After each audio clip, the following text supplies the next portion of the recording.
25 ఏళ్ళుగా అనేక మంది ముఖ్యమంత్రులు చూసినాం, అనేక మీరు ఏం చేయబోతారో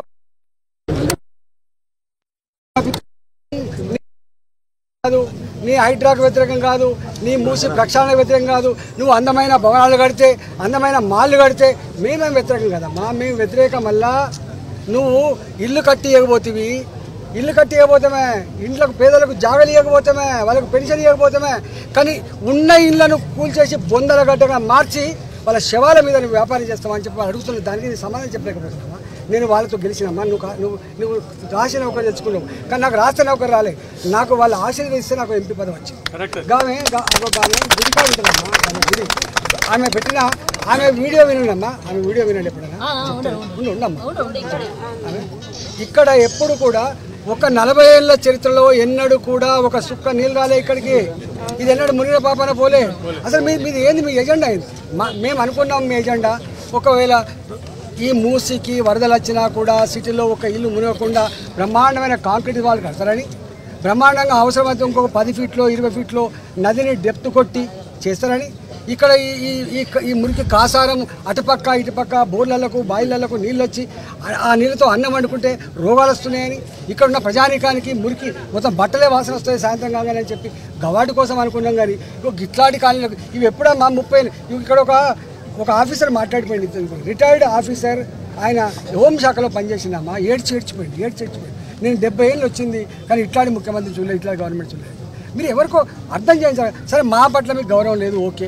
మీరు ఎవరిగా వట్టిగా పిచ్చోళ్ళ లెక్క ఆ చిన్న గుడిసెలలో ఉంటారని మేనేజ్ చేసి వాళ్ళని తీసుకుపోయి ఫోటోలు కొట్టించుకొని వాళ్ళు సహకరిస్తున్నారు, మాకు ఏంది వనస్థలిపురంలో ఇల్లు ఇస్తే ఖుషి అయిందని చెప్పి వార్తలు రాయిస్తారా అమ్మ? అట్లా నిజంగా ఎవడన్నా ఇక్కడ ఉంటున్నాడు, ఇక్కడ 10 ఇళ్ళు బట్టలు ఇచ్చుకొని బతికేటో ఉంటాడు, ఇక్కడ ఉంటాడు 10 మందికి సౌరం చేసి బతికేటో ఉంటాడు, ఇక్కడ ఉంటాడు 10 ఇళ్ళల్లో పనిచేస్తూ ఉంటాడు.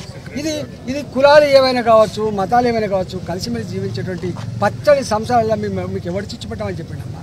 నీ దరిద్రపు ఎంతమంది చూడలేదమ్మా మేము కూడా 50 ఏళ్ళకి వచ్చినాం, మేము 50 ఏళ్ళకి వచ్చినాము. ఏం చేస్తారమ్మా మీరు చక్కగా మీ ఆదేశాలు మీ ఆఫీసర్లు పాటించాలి కూడా వచ్చిందమ్మా. కానీ వాళ్ళను పర్సనల్ ఇండివిజువల్గా మాట్లాడుకోండమ్మా. మీరు ఆఫీసర్లు కావచ్చు కానీ మనుషులు మీకు కూడా అక్కలు ఉంటారు, మీకు కూడా చెల్లెలు ఉంటారు, మీకు కూడా తమ్ముళ్ళు ఉంటారు, మీకు అన్నలు ఉంటారు, మీకు తల్లులు ఉంటారు. వాళ్ళతో అడుగుకోండి అమ్మ, మాట్లాడుకోండి. వాళ్ళకున్న భయం ఏందో మాట్లాడండి. అబ్బో సారు మేము ఇలా ఇళ్ళల్లో వంటలు వండుకోవట్లేదు కృష్ణ గారు, గంత బాధ. నువ్వు అంటున్నావు ఏం చేస్తలేరు కదా, ముట్టుకుంటలేరు కదా, వట్టిగానే చూసిపోతున్నావు. వట్టిగా చూసిపోవడానికి పోలీసులు ఎందుకు? నేను అడుగుతున్నా. మీకు ఆఫీసర్లు మీరు గంత గొప్పోళ్ళే అయితే, ప్రజల కోసమే అయితే, ప్రజల ప్రేమను పొందేటోళ్ళే అయితే, ప్రజల మంచి కోసం ఆలోచించిన వాళ్ళు అయితే మీ పోలీసులు ఎందుకు కావాలి చెప్పండి. మీరు సింపుల్గా మీరు వచ్చిందంటేనే ఏదో వాళ్ళకు ఫస్ట్ అనుమానం వస్తుంది, ఓహో ఏదో జరగబోతుంది. వీళ్ళు ఏమైనా పరాయి దేశపు వల్ల కృష్ణ గారు ఇక్కడ వాళ్ళు కాదా? వాళ్ళే కదా. వాళ్ళు పన్నులు కడితే ఈ సర్కార్ నడుతుంది, వాళ్ళు పన్నులు కడితే నీకు జీతం వస్తుంది, వాళ్ళు పన్నులు కడితే నాకు జీతం వస్తుంది, వాళ్ళు ఓట్లయితే నాకు పదవి వచ్చింది. రేవంత్ రెడ్డి గారు కూడా వాళ్ళ ఓట్లయితేనే వచ్చింది కృష్ణ గారు. అందుకని దయచేసి మీరు చెప్పండి. నిన్న దానకిషోర్ గారితో నేను మాట్లాడినా, నేను వట్టిగా రాలే ఇక్కడికి, నేను ప్రోగ్రాం బాజాప్తా ఇచ్చి నేను చైతన్యపూరికి కొత్తపేటకు పొద్దున పూట వస్తుందని చెప్పి బాజాప్తా ప్రోగ్రాం పెట్టి వచ్చినమ్మా. పెట్టిన తర్వాత కూడా ఇలా మీ పోలీసులను పట్టుకొచ్చి మీరు వచ్చిందంటే మీరు ఎంత గౌరవిస్తున్నట్టు లెక్కమ్మా. కనీసం మరి ఎంపీ గారు మీరు మాట్లాడినరు, మరి మీకు నివృత్తి చేయాల్సి అక్కర్దని చెప్పి ఒక మాట మాట్లాడిన అమ్మ, పిలిచిందా అమ్మ మీ ఆఫీసులకి? గంత కళ్ళ కనబడకుండా అయినామమ్మ మేము. ఇదేనా అమ్మ మీ సంస్కారం? ఇదేనా మీ మూసి ప్రక్షాళన కోసం ఏర్పడేది మీ దానకిషోర్ కమిటీ? నేను అడుగుతున్నా. రంగరాజు ఉంది వేరే, ఇది దానకిషోర్ నాయకత్వం కమిటీ. అందుకనే మీరు ఏమంటున్నా, మేము డ్రామా కోసం రాలేదమ్మా, మేము వచ్చింది బాజాప్తా ఏం జరగబోతుందో మాకు తెలియాలి. ఆ తదుపరి మీరు మూకండి. కానీ లేకపోతే మాత్రం మీరు కేసులు పెడతా అంటారు. మేము మిమ్మల్ని ఎవరు తిట్టడానికి రాలే, మిమ్మల్ని ఎవరికి తిట్టడానికి రాలేగో. మావాడు పెట్టినా కూడా కేసు పెడతా అంటే కేసు ఎందుకు పెడతావా? వాళ్ళ పుణ్యం వాళ్ళకు ఉంటుంది చెప్తాను, వాళ్ళ పుణ్యం వాళ్ళకు ఉంటుంది చెప్తాను. మీరు అంటున్నా. ఇప్పుడు మీరు ఆయన కేసు పెట్టిపోతారు మా మీద. కేసులో భయపడతాం మేము కృష్ణ గారు? మా బతుకు రాజకీయ నాయకుల బతుకు కేసులో భయపడతాం. 150 కేసులు, 150 నీ సాక్షిగా నా మీద 150 కేసులు. ఇండివిజువల్గా వాళ్ళ ఆవేదన బాధ వినాలి, వాళ్ళ వర్షం ఏముందని తెలుసుకోవడానికి మాత్రమే ఆఫీసర్స్ వచ్చింది. వాళ్ళ ప్రొటెక్షన్లో భాగంగా పోలీసు వచ్చింది. ఎక్కడ కూడా ఇది ప్రభుత్వం క్లియర్గా మీకు తెలియదు కాదు, మీకు రిప్రజెంట్ చేయొచ్చు, యాజ్ ఎంపీగా ఎవరికైనా రిప్రజెంట్ చేయొచ్చు, ఎవరికైనా ఇచ్చేయచ్చు. సార్ తప్పు సార్, DCM లో వచ్చి సామాన్లు ఇప్పించారు, మీరు మాట్లాడుతున్నారు తప్పు. నేను అంటున్నా వాళ్ళు ప్రజలకు వాళ్ళ ప్రజాభిప్రాయం తెలుసుకోవడం కోసం వచ్చింది కదా, మరి మీరెందుకు పోలీసులు ఎందుకు ఎందుకు అది చెప్పరాదు అంత కదా. ఇప్పుడు నేను వచ్చిన ఒక మాట, నేను వచ్చిన నీకు ఇన్ఫర్మేషన్ వచ్చిన నీ సాయం కోరి వచ్చినా నేను సారీ అట్లా కాదు, నేను మీకు ఇన్ఫర్మేషన్ ఇవ్వలే, నేను వచ్చిన వాళ్ళకు నిజంగా నా లెక్కనే వాళ్ళు వస్తే నేను నా ప్రజల యొక్క మంచి కోసం వచ్చిన, మా ప్రజల కాళ్ళకు ముళ్ళుగితే పన్నుతో పీకేటువంటి కల్చర్ ఉన్నాడు కాబట్టి ఆ మాట చెప్పినాడు కాబట్టి వచ్చిన. నేను మీ సపోర్ట్ అడగలే, మీ సపోర్ట్ అడగలేదు. నేను ఉత్తగా రాలే కృష్ణ గారు, మీకు తెలియదు.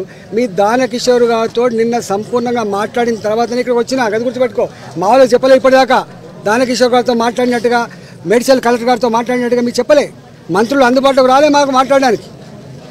వింటున్నా ఏం సంస్కారం ఇది, ఏం కథ? దౌర్జన్యం చేస్తారా, దాడులు చేస్తారా, కేసులు పెడతారా, మా ఇల్లు కూడా కొడతారా, మా బతుకులు బుక్కిపాలు చేస్తారా? ఏంది మీ ఇంటెలిజెన్స్ ఇది? అందుకనే మీరు ఒక్కటేనమ్మా, మీ దానకిషోర్ గారు ఉన్నాడు, ఫోన్ చేయమని చెప్పు, మాట్లాడమని చెప్పు, రోడ్ మ్యాప్ చూపించేంత వరకు, విషయమేందో మాకు అర్థం కానంత వరకు మీరు ఇక్కడ వస్తే మీరు దేనికంటే దానికి మేము సిద్ధంగా ఉంటున్నామమ్మా. మీ మీద కొట్లాడే కాదు, పోలీసు వాళ్ళు వస్తారు కావచ్చు, దేనికంటే అనుకున్నాం. మేమంతా 150 కేసులు పెట్టించుకున్నాం కృష్ణ గారికి. మా బతుకంతా కొట్లాడనే, మా బతుకంతా జైళ్ళ పాలే, మా బతుకంతా కేసులే. మళ్ళీసారి దీనికోసం కూడా కొట్లాడతారు, తప్పదు కదా మాకు. వద్దు మీరెందుకు సార్. నమస్తే sir, Malathi sir, deputy collector. 2 నిమిషాలు మాట్లాడండి సార్. మూసీకి విలేజ్ మ్యాప్ ప్రకారం సార్ రివర్ బౌండరీ ఫిక్స్ చేశాం సార్. రివర్ బౌండరీలో ఉన్నటువంటి వాళ్ళని, ఆ ఫ్యామిలీస్ని రీహాబిలిటేట్ చేస్తున్నాం సార్. ఆ యొక్క అనేక మంది అక్కడ పాములు వచ్చి ఇల్లు లేకపోతే ఇప్పుడు అక్కడ భవానీ నగర్లో అక్కడ ఉన్నటువంటి వాళ్ళు సార్, ఓన్లీ రివర్ బెడ్లో ఉన్నటువంటి వాళ్ళని మాత్రమే రీహాబిలిటేట్ చేస్తున్నాం సార్. బఫర్ జోన్కి రావట్లేదు సార్. ఆ రివర్ బెడ్లో ఉన్నటువంటి వాళ్ళు అనేక మంది పేద ఫ్యామిలీస్. నేను అడిగినమ్మా, నన్ను పిలిపించి మాట్లాడమని కాదు, మీ దానకిషోర్ గారిని నన్ను మాట్లాడమని. మీరు ఏమనుకుంటున్నారు? మ్యాప్ పెట్టి నాతో మాట్లాడమని చెప్తాను. నేను ఇక్కడ ప్రజాప్రతినిధి కదా, నీకు నామూష నా అడుగు. మీ దానకిషోర్కి నాతో మాట్లాడడం దానకిషోర్ గారికి నామూష చేసి మాతో మాట్లాడమని చెప్పు. మాట్లాడి ఇవాళ కేంద్ర మంత్రిగా ఉన్న కిషన్ రెడ్డి గారు ఒక ఉత్తరం రాసినమ్మా, ముఖ్యమంత్రి గారికి ఉత్తరం రాశారు. నేను జమ్మూ అండ్ కాశ్మీర్లో ఉన్నా, మా ప్రజలంతా ఆందోళన చెందుతూ ఉన్నారు దీని సంగతి. నేను 45 రోజులుగా పక్షులకు తిరుగుతున్నామ్మా, మీకు అన్ని వీడియోలు పెడతామా. మీ హైడ్రా వాళ్ళు మాట్లాడిన మాటలు చేస్తూ చూసిన తర్వాత ఏమైందంటే ఇది హైడ్రానా లేకపోతే ఇది మూసి ప్రక్షాళన అనుకుంటలేరమ్మా. రేవంత్ ఈ సర్కారుకి మానవత్వం లేదు. ఈ సర్కారు ఉన్నదే పేదలను వేధించడానికి, పేదల ఇల్లు కూలగొట్టడానికి, పేదల కన్నీళ్ళు చవిచూడడానికనే భావన వచ్చిందమ్మా. దాన్ని ఇప్పటి నువ్వు పోగొట్టలేవు. వాళ్ళ మాటలు చెప్తున్నాయి, వాళ్ళ మాటలు ఏంటంటే తెలుసా, మేము పొయ్యి మీద కుండ పెట్టట్లేదు, మేము శనివారం ఆదివారం వచ్చిందంటే పిల్లి కోళ్ళ లెక్క జీవచాల బతుకుంటున్నాము ఎంపీ గారు, మా ఈ వేదన నుంచి దూరం చేయమని చెప్పి అడుగుతున్నాను. నేను రోజు తిరుగుతున్నా, మీరు చూసిన నా వీడియోలు. నేను ఎవ్రీ డే మీరు కూలగొట్టినటువంటి 2 చెరువుల ఇల్లు 3 చెరువుల ఇల్లు రోజు పరామర్శించి ఆ కన్నీళ్ళని చూసేస్తున్నానమ్మా. నేను కన్నీళ్ళు చూసేస్తాను. అందుకనే మీరు వట్టిగా ఏదో డ్రామా కోసం రాలే. నేను వచ్చింది బాజాప్తా మీ మూసి ప్రక్షాళన మీద సమగ్రమైన రోడ్ మ్యాప్ నాలండానికి ఇవ్వండి, నేను మాట్లాడతా. మాకు అంతకంటే ఎక్కువ లేదమ్మా. మిమ్మల్ని మేము దూషించడం కాదు, మేము ఎవరిని ఇన్సల్ట్ చేస్తున్నాం కాదమ్మా. ఇంట్లో గౌరవం ఉంటుంది, ఆఫీసర్లే గౌరవం ఉంటుంది, పోలీసు వాళ్ళకి కూడా గౌరవం ఉంటుంది, మీ డ్యూటీ మీరు చేయాలి. కానీ రెండోది, ఇవాళ హైడ్రా నడుస్తున్నప్పుడు హైడ్రా చేదు అనుభవాలు ప్రజల కళ్ళ ముందు ఉన్నాయి కాబట్టి నీ మూసి ప్రక్షాళన మీద నీ దానకిషోర్ గారి ఇంత ఇంటిగ్రిటీ ఉందో నాకు తెలియదు, కానీ నువ్వు ఏ ఇంటెన్షన్తో చేస్తున్నావో అర్థం కాదు. కానీ ఇవాళ హైడ్రా ఇది కూడా అట్లనే అనేటువంటి ఫీలింగ్ ఉందమ్మా. దాన్ని పోగొట్టే కర్తవ్యం మీ మీద ఉంది, గుర్తుపెట్టుకోండి. మమ్మల్ని పిలవండి, మా ఎమ్మెల్యేని పిలవండి, ఇక్కడ ఉన్నారని మా ఎంపీలను పిలవండి, ఇలా మేము కార్పొరేటర్లు ఉంటారు, మాట్లాడండి అమ్మా.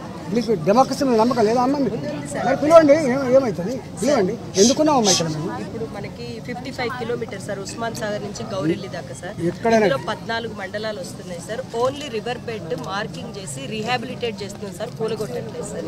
ఇది గవర్నమెంట్ యొక్క ప్లాన్ సార్. అక్కడ మూసీలో బెడ్లో ఉన్నటువంటి వాళ్ళు సార్, వీళ్ళందరికీ ఇల్లు లేకపోకుండా చాలా మంది రేకులతోటి 3 నెలల క్రితం సర్వే చేశాం సార్. దీన్ని సర్వే చేసిన తర్వాత దాన్ని సీఎం గారి దృష్టి తీసుకొని వెళ్తే వాళ్ళందరికీ డబుల్ బెడ్రూమ్ ఇద్దామని చెప్పేసి ఉద్దేశం కానీ సార్, కూలగొట్టే ఉద్దేశం అయితే లేదు సార్. నేను ఒక మాట చెప్పాను సార్, నువ్వు చాలా బాగా చెప్పినావు. గగన్ పాడానికి ఇక్కడ ఉంటుందమ్మా. సరే కొంచెం వెనక్కి జరగండి. గగన్పాడు గగన్పాడులో 1978 అమ్మా. నేను నాకు ఉండండి. కొంచెం వెనక్కి జరగండి. మీరు జరగండి కొంచెం జరగండి మీరు రండి అమ్మ కొంచెం వెనకాల జరగమ్మా. ఒక ముస్లిం మహిళ అమ్మ నీళ్ళ ప్యాకెట్ అమ్ముకొని బతికారు. ఆమె ఒక ల్యాండ్ లార్డ్ దగ్గర ఒక 100 గజాలు 200 గజాలు భూమి లీజ్ తీసుకొని నీళ్ళ ప్యాకెట్లు అమ్ముకొని బతికారు. ఆమెకి ఒక కొడుకు క్యాన్సర్. ఈ డోజర్లు పోయి కూలగొడతామని చెప్పినాడు. నీ కాళ్ళు మొక్కుతాయి, భూమి నాది కాదు, నేను లీజ్ తీసుకున్నా, నేను ఈ మిషన్లను పక్క పెట్టిందంటే కళ్ళ ముందే కూలగొట్టింది తప్ప కనకరించలేదమ్మా, కనకరించలేదు. ఇక్కడ నల్ల చెరువు అమ్మా, చెరువు విస్తీర్ణం మీ రెవెన్యూ డిపార్ట్మెంట్కి మీకు సంబంధం ఉండదు కానీ నల్ల చెరువు 7 ఎకరాల 36 గుంటలమ్మ వాళ్ళ భూమి. కానీ 27 ఎకరాల వరకు కూడా 27 ఎకరాల వరకు నీళ్ళు వస్తుంది. వాళ్ళు లీజుకి ఇచ్చింది వాళ్ళ పాపం. లీజుకి ఇస్తే ఏం నడకుండా క్యాటరింగ్ చేసుకుంటాడు, క్యాటరింగ్ ఫ్లెక్సీ షాప్ పెట్టుకుంటాడు. పక్కన వచ్చిండ్రు వాళ్ళు ఏమన్నారు, సార్ భూమి మాది కాదు, మాకు నోటీసులు రాలే, మాకు ఓనర్ కూడా చెప్పలే, మీరు టైం ఇవ్వండి మేము తీసుకుపోతామని చెప్పి క్షణాల మీద కూలగొట్టినాము. భార్య నేను 7th మంత్ ప్రెగ్నెంట్, నా మీద దౌర్జన్యం చేయకని చెప్తా కూడా కనికరించలేదమ్మా మీ వ్యవస్థ, మీ ఆఫీసర్లు, మీ పోలీసులమ్మా. ఇప్పుడు మీకు ఇంత తీయటి మాటలు చెప్తాం, మేము ఎట్లా నమ్ముతామమ్మా? జరుగుతున్న ప్రాక్టీసు మా కళ్ళ ముందున్నప్పుడు మేము నమ్మడానికి లేదు. నేనేమంటున్నా, మీరు ఏం చెప్పదలుచుకున్నారు? మీ దానకిషోర్ గారు ఉన్నారు కదా, మారే కదా ఇప్పుడు ఉన్నది, దానకిషోర్ గారిని మమ్మల్ని పిలిపియమని చెప్పండి, మేము వస్తాం, మాకు ఎక్స్ప్లెయిన్ చేయమని చెప్పండి, దెన్ యూ స్టార్ట్. ఇప్పుడు 70 ఏళ్ళుగా 80 ఏళ్ళుగా లేని ఆడడం మీకెందుకమ్మా? మా అవుట్సోర్సింగ్ ఎంప్లాయీ జీతాలు ఇచ్చేది సత్తలేదమ్మా. మీ మున్సిపాలిటీలో పనిచేసే వాళ్ళకి జీతాలు కాంట్రాక్ట్లో పైసలు ఇస్తున్నామ్మా, మీరు ఇస్తున్నామ్మా? కాంట్రాక్టర్లకు పైసలు ఇస్తలేరు, ఎవరు టెండర్ పిలుస్తలేరు, గుర్తుపెట్టుకో. రిటైర్డ్ అయిన వాళ్ళకు పైసలు ఇచ్చే పరిస్థితి లేదమ్మా. ఓడిలో పోయింది రాష్ట్ర ఆర్థిక వ్యవస్థ, పాత ఆర్థిక మంత్రి కానీ చెప్తున్నాను, ఓడిలో పోయింది, సిగ్గుమాలితనం. కానీ ఏం చేస్తారు మీరు? ఇప్పుడు 1,50,000 కోట్ల రూపాయలు, 1,50,000 కోట్ల రూపాయలు పెట్టి మీరు మూసి ప్రక్షాళన చేస్తామంటే నేను నమ్ముతామా? మీ రంగుల ప్రపంచాన్ని నాకేం బాధ లేదు, మీ రంగుల ప్రపంచాన్ని నమ్ముతా. కానీ నాకున్న అనుభవం మేరకి జీతాలు ఇచ్చే పరిస్థితి లేదమ్మా. 3 ఏళ్ళు అవుతుందమ్మా, గ్రామ పంచాయతీలో పైసలు లేవు. 6 నెలలకు కూలబెట్టుకున్నారు బ్యాంకులలో. ఈ జిహెచ్ఎంసీ పరిధిలో కాంట్రాక్ట్ చేసుకున్న వాళ్ళు డబ్బులు రాకపోతే బ్యాంకులలో కుదోబెట్టి అప్పు తెచ్చుకున్నారమ్మా. 6 నెలల వరకు వాళ్ళు కట్టుకోవాలి కాంట్రాక్టర్లు ఇంట్రెస్ట్, ఆ తదుపరి మీరు కట్టాలమ్మా. మీకు తెలియదమ్మా ఆ పని? ఇలా కూడా వస్తున్నామా, కాంట్రాక్టర్లు వస్తున్నామా పని చేయడానికి? ఇవాళ పోలీస్ డిపార్ట్మెంట్లో పనిచేసే వాళ్ళకు రావాల్సిన డ్యూస్ వస్తలేవమ్మా, ఉద్యోగులు రావాల్సినటువంటి రిటైర్డ్ ఉద్యోగులు రావాల్సినటువంటి పైసలు వస్తలేవమ్మా. ఏం చేస్తామమ్మా? లక్షణాలు పెట్టి నువ్వు చేస్తా అంటే మేము నమ్ముతాం. ఏం పుట్టిందమ్మా ఇది? ఏమవుతుంది చెప్పండి? చేసుకో. నిజంగా పైసలు ఉన్నాడు, అందమైన మూసిని తయారు చేయండి అమ్మా, బ్రహ్మాండంగా చేయండి, మాకేం బాధలేదు. కానీ మా ఇళ్ళకు వచ్చి మా ఇళ్ళ కూలగొట్టి మా బొందలగడ్డ చేసి మీరు మంచి మాల్స్ కట్టిస్తాం, పూల వనాలు పెట్టిస్తాం, బ్రహ్మాండం చేస్తామండి. మేము ఎక్కడ నమ్ముతామమ్మా? మేము కూడా ఈ సిస్టంలో ఉన్నామమ్మా. మేము చదువుకునే కదమ్మా, మేము చదువుకునే ఇంత ఈ వ్యవస్థని కళ్ళారు చూసినామమ్మా. ఓ 4 ముఖ్యమంత్రులు చూసినాం, 4 ప్రభుత్వాలు చూసినామమ్మా. అందుకనే మీరు పోండి, మీరు పోయి చక్కగా మీ దానకిషోర్ గారు చెప్పండి, ఇవాళ రమ్మంటాడా రేపు రమ్మంటాడా, నేను వస్తామా. నేను ఈ అటుపాంత ఇటుపాంత ఎమ్మెల్యేని తీసుకొని వస్తామా, కార్పొరేట్ తీసుకొస్తా, పాలక మండలి తర్వాత తీస్తాను, మీరు పిలవని చెప్పండి, చెప్తాం మమ్మల్ని కన్విన్స్ చేయండి. గది పద్ధతి. కానీ మీరు వచ్చి పోలీసులతో వచ్చి ఏం పని చేస్తున్నారు మీ మహిళలు, నేను వాళ్ళు ఏమైనా కోపంతో అంటే మీరు బాధపడతారు. 25వ తారీఖు వచ్చాం సార్, చూద్దామని వస్తే అందరూ అక్కడ జనప్రియ దగ్గర మొత్తం వాళ్ళు పట్టుకొని 2 గంటలు వదిలిపెట్టలేదు సార్. అందుకని వీళ్ళతో వచ్చినాం కదా సార్. అట్లా లేదు సార్, మేము వాళ్ళ యొక్క అంతరాత్మ మీకు అర్థమైంది కదా? అర్థమైంది sir. What is the feeling of those people? Sir, they are staying since a long back, sir. We can understand, sir. Just we are only rehabilitating only river beds. ఒక్క మాట, అది కానీ గవర్నమెంట్ ఇచ్చిందా అమ్మా? జనప్రియ అపార్ట్మెంట్ గవర్నమెంట్ ఇచ్చిందా? లేదు లేదు sir. ఫ్రీయా? అక్కడ వెళ్ళి చూద్దామని వెళ్తే అక్కడ ల్యాండ్ లొకేషన్ చెప్తున్నా సార్. అంటే మీరు అంటే అక్కడ జనప్రియ అపార్ట్మెంట్ డబుల్ బెడ్రూములు 30 ఏళ్ల క్రితం కొనుక్కున్న వాళ్ళకు మీరు వచ్చి మాట మాట్లాడుతున్నారు. వాళ్ళ ఫీలింగ్ మీకు అర్థమైన తర్వాత ప్రజలు ఎట్లా భయభ్రాంతికి గురవుతున్నారు మీకు తెలియదా అమ్మా? మరి ఇంకెందుకమ్మా? అది ఆ రోజున అక్కడికి చూద్దామని వెళ్తేనే వాళ్ళందరూ చుట్టుముట్టి that is the feeling of the people. yes sir, we understood sir, we will convey. Understand. మీరు పోయి మరి ప్రజల ఫీలింగ్ ఇట్లా ఉంది, దీన్ని నివృత్తి చేయాల్సిన బాధ్యత ఉంది. నివృత్తి చేసిన తర్వాత నీ అందమైన ప్రపంచాన్ని ఆవిష్కరిస్తాను నమ్మేటట్టున్నారని చెప్పండి అమ్మా. ఓకే. కృష్ణ నీకు నాకన్నా కృష్ణ గారు అన్నా సారీ నాకు అన్ని తెలిసే మాట్లాడుతున్నాను నేను కృష్ణ గారు ఓ కృష్ణ గారు మీరు వాళ్ళకు ప్రొడక్షన్ వచ్చింది గౌరవం ఉంటే దానకిషోర్ గారు ఎందుకు పిలవబోతుండే పిలుస్తుండే కదా కనీసం నేను మాట్లాడినా దానకిషోర్ గారు మేము కలిసి పని చేసినాం నాకు చెప్పవా అని చెప్పి అడిగినా దీనంగా అడిగినా నేను ఫీల్ కాలే అర్ధ గంట సేపు మాట్లాడిన రికార్డు చూపించాను నీకు రికార్డు అంటే మాట్లాడిన రికార్డు కాదు నేను మాట్లాడిన టైం చెప్తాను అంటే నేను ఉత్తగా రాలే ఇక్కడికి వాళ్ళకి తెలియదు ప్రజలకు ఇక్కడ ఏం జరుగుతుందో ఎంపీ గారు పట్టించుకుంటా లేదని వాళ్ళకి తెలియకపోవచ్చు కానీ నేను ఆ పనిలో ఉన్నా 45 days నుంచి ఉన్నా పనిలో అందుకని నేను ఏమంటున్నా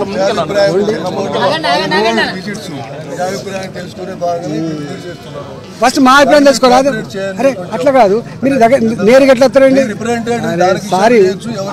సారీ మీరు కృష్ణయ్య గారు మరి మేము ఎందుకైంది మేము ఎందుకైనాం మేము ఎందుకైంది ఏంటి తెలుసా మేము ఎందుకైంది మీ కాళ్ళకు ములుగుతా పనితో పీపుతామని మీకు అండగా ఉంటామని ఆపదలో ఆదుకుంటామని మీకు చట్టబద్ధ పరిపాలన అందిస్తామని కదా మాకు ఓట్లేసిండ్రు ఇంకా దేనికేసిన మీరు చెప్పండి నువ్వు రియల్ ఎస్టేట్ వ్యాపారం చేసుకో బిడ్డ నువ్వు బ్రోకర్గిరి చేసుకో నువ్వు సుఖంగా ఇంట్లో మెడల మిద్దెల కుల్కమని వేసిన మాకు ఓట్లు మమ్మల్ని గిందు కోసం కదా ఓట్లేసింది వాళ్ళు ఇక్కడ నాకు 70% ఓట్లేసిన కృష్ణ గారు నీకు తెలిసి ఇక్కడ ఉన్నావు నాకు ఈ నియోజకవర్గంలో 65% ఓట్లేసిన కృష్ణ గారు నాకు ఎంత బాధ్యత ఉండాలి చెప్పండి వాళ్ళకి ఎంత సేవ చేసినా తక్కువనే కదా కృష్ణ గారు వాళ్ళకి ఏం చేస్తే చెప్పండి నాకు ఈ పదవి వచ్చింది వాళ్ళు వచ్చింది మరి వాళ్ళకి ఆపద వచ్చింది నేను రాకపోతే మనిషినే కాదు కదా అందుకని మీరు పోండి మీరు పోయి నాకు మీ దానకిషోర్ నుంచి మీరు మాట్లాడి ఇగో నాకు మీ రోడ్ మ్యాప్ నాకు అర్థం చేస్తాంటే నేను వస్తామా అప్పుడు మా వాళ్ళకి వచ్చి నేనే మీటింగ్ పెడతా మా జనప్రియకు వచ్చి మీటింగ్ నేనే పెడతా నేను ఉన్నామ్మా అని చెప్తా భరోసా ఇస్తా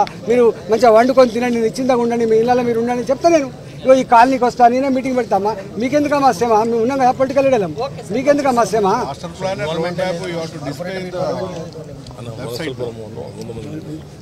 అందుకని మీరు ఎవరు చేయాల్సిన పని వాళ్ళు చేయాలమ్మా మేము చేయాల్సిన పని మమ్మల్ని చేయలేదు కదమ్మా పోలీసుల పని వాళ్ళు చేస్తారు కదా ఎందుకు వాళ్ళెందుకు బదనాం చేస్తారమ్మా మీరు అనవసరంగా మీరు వచ్చి వాళ్ళకి ఏం తెలితే చెప్పి సెక్యూరిటీ అనగానే అక్కడ కమిషనర్ చెప్తారు వాళ్ళకి కూడా వాళ్ళు కూడా ఆ గరీబ్ దాని మీద అనుభవించి వచ్చిన వాళ్ళు వాళ్ళు కూడా బాధల నుంచి వచ్చిన వాళ్ళు ఇది మీరు అనుకుంటున్నారు వాళ్ళ అంతరాత్మ కూడా ఉంటుంది ఎక్కడో కూడా బాధ గుర్తుపెట్టుకోండి ఏంది పని అనేటువంటి ఫీలింగ్ కూడా అమ్మ వాళ్ళకి మనుషులు కదా కృష్ణ గురించి చెప్తారు అందుకే కృష్ణ గారు మీరు పోండి నాకు మీరు చెప్పమ్మా పిలిస్తే వస్తా రిప్రజెంట్ చేయడం లేదా వస్తాను మా ఎమ్మెల్యేలు వస్తున్నాయి ఇంకా నేను ఎక్కడ పోను కృష్ణ అందుకే వచ్చిన క్రెడిబిలిటీ ఉన్నాడు కాబట్టి వచ్చిన ఈ సిచ్యువేషన్ కూడా మేము బ్రహ్మాండమైన దాంతో గెలిపించారు మనము కూడా రిప్రజెంట్ చేసేసాం